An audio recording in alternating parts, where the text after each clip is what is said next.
అదే RTV app వార్తల్ని క్షణాల్లో చదివే అవకాశం ఉంటుంది. ఒక న్యూస్ పేపర్, ఒక టెలివిజన్ ఛానల్ మీ చేతుల్లో ఎప్పుడూ ఉంటాయి.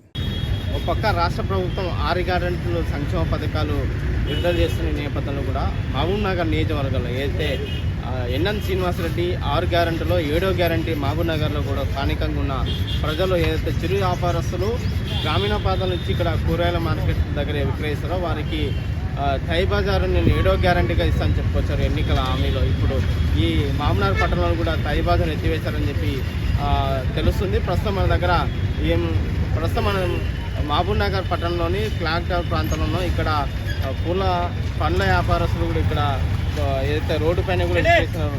వీరిని అడిగే ప్రయత్నం చేస్తారు. స్థానికంగా థై బజార్ ఎట్లా అంటే థై బజార్ ఎమ్మెల్యే గత ఎన్నికల్లో కూడా హామీ ఇచ్చారు. 6 గ్యారెంటీలు రాష్ట్ర ప్రభుత్వం 7వ గ్యారెంటీగా మహబూబ్నగర్ నియోజకవర్గంలో మహబూబ్నగర్ పట్టణంలో ఏదైతే చిరు వ్యాపారస్తులు కావచ్చు, కూరగాయలు అమ్మేవారు కావచ్చు, ఫుడ్ డిపార్ట్మెంట్ ఏ వ్యాపారస్తులైనా కూడా 7వ గ్యారెంటీగా నేను థై బజార్ కట్టనివ్వని అన్నారు.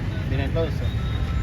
ముఖ్యంగా మన ఎమ్మెల్యే సాబ్కి ఎన్ఎం శ్రీనివాసరెడ్డి గారికి ధన్యవాదాలు తెలియజేయడం. ఈరోజు చాలా సంతోషంగా ఉంది. కాంగ్రెస్ 6 గ్యారెంటీలు అంటే సార్ వచ్చి 7వ గ్యారెంటీ కూడా మాది అమలు ఖచ్చితంగా చేస్తాము. థై బజారీ మాఫ్ చేస్తాము. ఈ థై బజారీ ₹2 నుంచి స్టార్ట్ అయ్యి ₹5 రూపాయల నుంచి ₹10 రూపాయల నుంచి 20 నుంచి ఇప్పుడు 30 వరకు నడుస్తుంది. గత 15 సంవత్సరాల నుంచి ఒక వ్యక్తి ఆధీనంలో థై బజార్ ఉండి అందరినీ ఒక ముక్కు పిండి వసూలు ఎట్లా చేసినట్టు అట్లా బలవంతంగా వసూలు చేశారు. ఇక్కడ ఫ్రూట్ వ్యాపారాలు ఒక్కరోజు కూడా ఇది వదిలిపెట్టే వ్యక్తి కాదు. ఒకరోజు వ్యాపారం నడుస్తుంది, ఒకరోజు వ్యాపారం నడవదు. అయినా ఒకరోజు వదిలిపెట్టామంటే కూడా వదిలిపెట్టే వాళ్ళు కాదు. సార్ వల్ల చాలా ఆనందంగా ఉంది థై బజారీ మాఫ్ చేయడం. ఇంకొకటి, కాంగ్రెస్ ప్రభుత్వం అంటేనే పేదల ప్రభుత్వం. కాంగ్రెస్ చెప్పిన మాట బరాబర్ నెరవేరుస్తుంది. ఇది గత ప్రధానమంత్రి మన జవహర్లాల్ నెహ్రూ గారి నుంచి, అప్పటి నుంచి ఇందిరమ్మ రాజ్యం నుంచి, వైఎస్ రాజశేఖర్ రెడ్డి నుంచి, ఇంకా మిగతా వాళ్ళు రోషా నుంచి, కిరణ్ కుమార్ రెడ్డి నుంచి, ఇప్పుడు మన అన్న రేవంత్ రెడ్డి కొడంగల్ అన్న షేర్ తెలంగాణకి షేర్ ఇక్కడ నుంచి వాళ్ళు చెప్పిన మాట బరాబర్ నెరవేర్చారని మాకు ఒక నమ్మకం ఉండే. ఆ నమ్మకాన్ని నమ్మకాన్ని మనకు నెరవేర్చిండు. కాబట్టి మన రేవంత్ అన్న ఇంకొకటి మన ఎన్ఎం శ్రీనివాసరెడ్డి గారు అన్న ధన్యవాదాలు తెలియజేస్తున్నాము. ఎప్పటికెళ్ళి ఇక్కడ పళ్ళ వ్యాపారం చేస్తారు, స్టార్టింగ్ నుంచి ఎంత థై బజార్ కట్టారు, ఇప్పుడు ఎంత కడుతున్నారు? ప్రజెంట్ అయితే ₹30 తీసుకుంటున్నారు మన దగ్గర. ఫస్ట్ స్టార్టింగ్ చెప్పాను కదా, ₹2 నుంచి స్టార్ట్ అయింది. ఇప్పుడు ₹30 పెరిగింది. ఇంకా ఒకవేళ ఇది థై బజార్ గాన మాఫ్ చేయకపోతే 50 నుంచి ₹60 వరకు కూడా పోయేది. కానీ ఇప్పుడు అది సార్ వల్ల కాలేకపోయింది. ఎట్లా అనిపిస్తుంది ఈరోజు థై బజార్ ఆయన ఎమ్మెల్యే 7వ గ్యారెంటీగా తీసుకొని మాఫీ చేస్తున్నారు, థై బజార్ మీరు కట్టనేకూడదు అని చెప్పారు, మీకు ఎట్లా అనిపిస్తుంది? చాలా సంతోషంగా ఉందండి. సార్ చెప్పిన మాట నెరవేర్చినారు కాబట్టి కృతజ్ఞతలు సార్కి, ధన్యవాదాలు. స్థానిక ఎమ్మెల్యే కూడా 6 గ్యారెంటీలో 7వ గ్యారెంటీ మహబూబ్నగర్ పట్టణంలో ఏదైతే చిరు వ్యాపారస్తులు ఉన్నారో, మార్కెట్లో రైతులు గ్రామీణ ప్రాంతాల నుంచి కూరగాయలు అనుకుంటారు, వారికి థై బజార్కి ఫ్రీగా 7వ గ్యారెంటీగా చెప్పింది. రేపు వచ్చే ఏప్రిల్ నుంచి కూడా ఫ్రీగా 7వ గ్యారెంటీ ఆయన అమలు చేస్తున్నారు. మీకు ఎట్లా అనిపిస్తుంది? మంచిగా అనిపిస్తుంది సార్. ఎందుకంటే ఈ ప్రజలకు, మనము వ్యవసాయకారులకు, వ్యాపారం చేసుకునే వాళ్ళకు మేలు. ఎందుకంటే ఎమ్మెల్యే గారు శ్రీనివాసరావు గారు, ఎమ్మెల్యే గారు రెడ్డి గారు వాళ్ళు మేలు చేసిండ్రు. ఎందుకంటే మొదలే చెప్పారు, గెలవక ముందే నేను థై బజార్ తీసేస్తాను రైతు బజార్లో. ఎందుకంటే ఒక మూట తీసుకొచ్చి అమ్ముకునే బలత్తరంగా వాళ్ళతో ₹20 వసూలు చేస్తున్నాను. అన్నీ ఇవి ఆ ఎమ్మెల్యే గారు ఏం చేశారంటే, నేను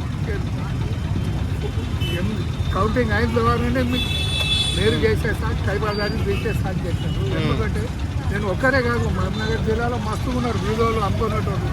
మార్కెట్లో కూడా ఉన్నారు, సంచికి ₹1, ఇట్లా 100, 50 ఇట్లా తీసుకుంటారు. కానీ ఇది మేలు ఉన్నది. ఎందుకంటే కష్టం చేసి బీగోళ్ళు ఎండకు వచ్చి ఇట్లా గుప్పుతున్నారు. ఇలాగా వాళ్ళతోనే ₹20 థై బజార్ వసూలు చేస్తున్నారు. అని ఎందుకంటే నేను గవర్నమెంట్కి మస్తు ఆదాయం ఉంది. ఈ బీగోళ్ళ తన వాళ్ళు ఎండ కూర్చుకొని అమ్ముకున్న టానాన్ని 20 బలంతరంగా చూస్తే లాభం లేదు. ఎమ్మెల్యే సాబ్ అంతా మనం గమనించి నేను తీసేస్తానని చెప్పిండ్రు. అట్లనే సీఎం గారితో కూడా మాట్లాడి ఆయన ఏమంటే నేను మామనగర్ జిల్లాలో సార్ ఇట్లా నేను డ్రైవర్ తీసేస్తున్నా ఎన్ఎం శ్రీనివాసరెడ్డి గారికి వీళ్ళకు చెప్పి నేను తీసేస్తాను అందరిపైన వాగ్దానం చేసిండు. ఇప్పుడు ఎమ్మెల్యే ఈ నిర్ణయం తీసుకున్నట్ల మీకు ఎట్లా అనిపిస్తుంది? ఎప్పటికీ కూడా ఈ టై బజార్ మొత్తానికి కంప్లీట్గా బంద్ చేస్తున్నారు. మీకు ఎట్లా అనిపిస్తుంది? మీరు మీలాంటి రైతులకు మేలు జరుగుతుందంటారా? ఎండ కూర్చుంటున్నారు 20 రూపాయలకు బుట్లు అక్కడ పెట్టి అమ్ముకున్న వాళ్ళకు గంపకి 20 రూపాయలు తీసుకుంటే ఏం లాభం? గవర్నమెంట్ పెట్టి అంట మున్సిపాలిటీకి ఆదాయం వస్తుంది, కోట్ల రూపాయలు ఉంది మామనగర్ జిల్లా. నేను చెప్తున్నా కదా, నాకు అనుభవం ఉంది, కోట్ల రూపాయల లాభం ఉంది. ఈ దీనిలో తానా 20 10 వచ్చిన తానా పోయిన తానా వాళ్ళు పొద్దు స్థానం ఎండ కూర్చొని చేనులకు పోయి ఆటో కిరాయి తెచ్చి ఇక్కడ కొట్టుకొని అమ్ముకుంటున్నారు. ఎందుకంటే మాకు అనుభవం ఉంది. మేము రాజకీయంలో జరిగాను, అందరితోనే చేశాను. ఇక లాస్ట్కి వచ్చి నేను టైం పాస్ ఇక్కడ బేరం చేసుకుంటూ కూర్చున్నాను, ఇట్లా కూర్చున్నాను. మొత్తం మీద కూడా మహబూబ్నగర్ మున్సిపాలిటీ ఏదైతే టై బజార్ ఉన్నో స్థానిక ఎమ్మెల్యే ఎన్ఎం శ్రీనివాసరెడ్డి ఎన్నికల హామీలో కూడా ఆయన 6 గ్యారెంటీ తర్వాత 7వ గ్యారెంటీ కూడా ఏదైతే మహబూబ్నగర్ పట్టణంలో మార్కెట్ కావచ్చు, మహబూబ్నగర్ పట్టణ ఫుట్పాత్ ధరల పైన కూడా ఎవరైతే చిరు వ్యాపారస్తులు విక్రయిస్తున్నారో వారికి టై బజారు నేను గెలిచిన తర్వాత టై బజార్ లేకుండా చేస్తా అని చెప్పి ఎమ్మెల్యే హామీ ఇచ్చారు. హామీ కూడా రేపు ఏప్రిల్ నుంచి కూడా స్టార్ట్ కాబోతుంది. రైతులు కావచ్చు, ఫుట్పాత్ మీద చిరు వ్యాపారస్తులు కానీ ఈ టై బజార్ ఎత్తివేయడంతో వారు సంతోషం వ్యక్తం చేసిన పరిస్థితి కనిపిస్తుంది. వీడియో జర్నలిస్ట్ సీనితో రామకొండ, ఆర్టీ, మహబూబ్నగర్. మరిన్ని వీడియోస్ కోసం ఛానల్ ని సబ్స్క్రైబ్ చేయండి. లేటెస్ట్ అప్డేట్స్ కోసం వాట్సాప్ ఛానల్ ని ఫాలో చేయండి. అండ్ లింక్ డిస్క్రిప్షన్ లో ఉంది.